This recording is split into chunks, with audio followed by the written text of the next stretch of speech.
Tom Hardy's Havoc has more in common with the world of Batman than it might seem.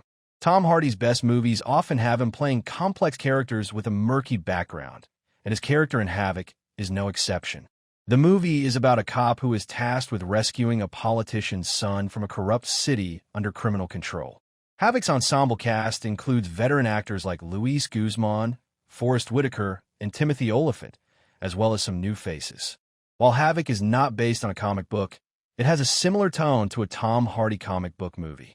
The world of Batman might have started as a blend of campy and dark, but the tone of the Batman movies has grown progressively more somber over time. By the time Tom Hardy starred as the villainous, if unintelligible, Bane in The Dark Knight Rises, the more sinister vision of Gotham City and its inhabitants have become a staple of a live-action franchise. While Tom Hardy's characters in Havoc and The Dark Knight Rises are very different, his appearance in Havoc felt like a return to Gotham City, if only in spirit. Havoc's setting feels a lot like Gotham City from the Dark Knight movies. Both Batman and Havoc's Walker share the same enemies. Havoc is set in an unnamed American city, and the exact place was deliberately left ambiguous by the writer and director, Gareth Evans. The city is full of corruption and crime, perpetrated by the Triad Gang and the many crooked cops who oversee the crimes. This dangerous atmosphere makes the city in Havoc extremely similar to Batman's Gotham City, and the two even look similar. One of the first scenes in Havoc involves a nighttime car chase, in which one character wears a neon mask, and this light and dark contrast is often used in the Batman movies. With the cities in both movies being overrun by crime, the main enemy has become corruption itself.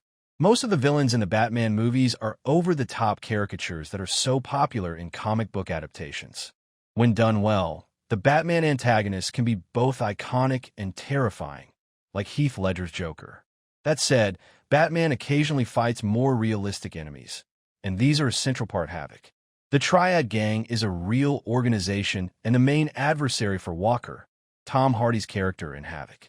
With the cities in both movies being overrun by crime, the main enemy has become corruption itself, which is an all-too-real threat outside of Batman and Havoc. Tom Hardy isn't a villain like Bane in Havoc, but he's also not a hero.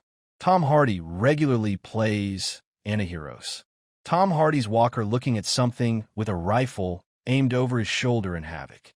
While Bane is not the main antagonist in The Dark Knight Rises, he is the most memorable in the movie, thanks to Tom Hardy's imposing portrayal of the character. Bane is one of the strongest Batman villains, with no empathy and the desire to dominate.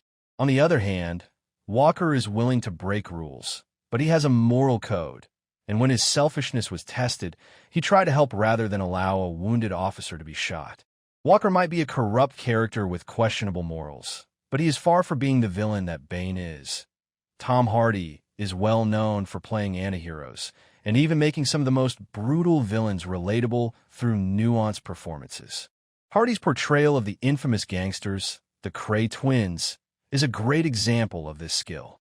Eddie Brock, the host for Venom in the Venom movies, is a similarly conflicted character, with the movies pitting his selfish impulses against his moral code.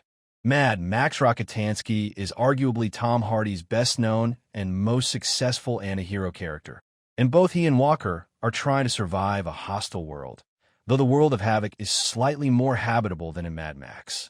Havoc will likely be the closest we get to Tom Hardy returning for a Batman movie. Havoc's ending sets up a potential sequel. The Dark Knight Rises ends with Bane dying at the hands of Catwoman, which some reviewers described as an anticlimactic moment for a character that deserved a bigger death scene.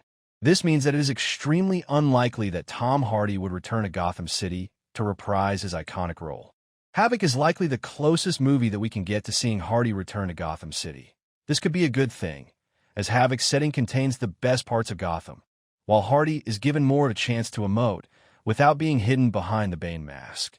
Gareth Evans has confirmed that Walker survives in the end of Havoc, after his major confrontation left him wounded, with audiences unsure as to his fate. While it is not yet clear what exactly will happen to Walker after the events of the movie, Evans has said that this was deliberate, telling Netflix's Tudum, "I like the idea of the audience being able to make up their own mind about what they think Walker's next steps will be." Thanks for watching.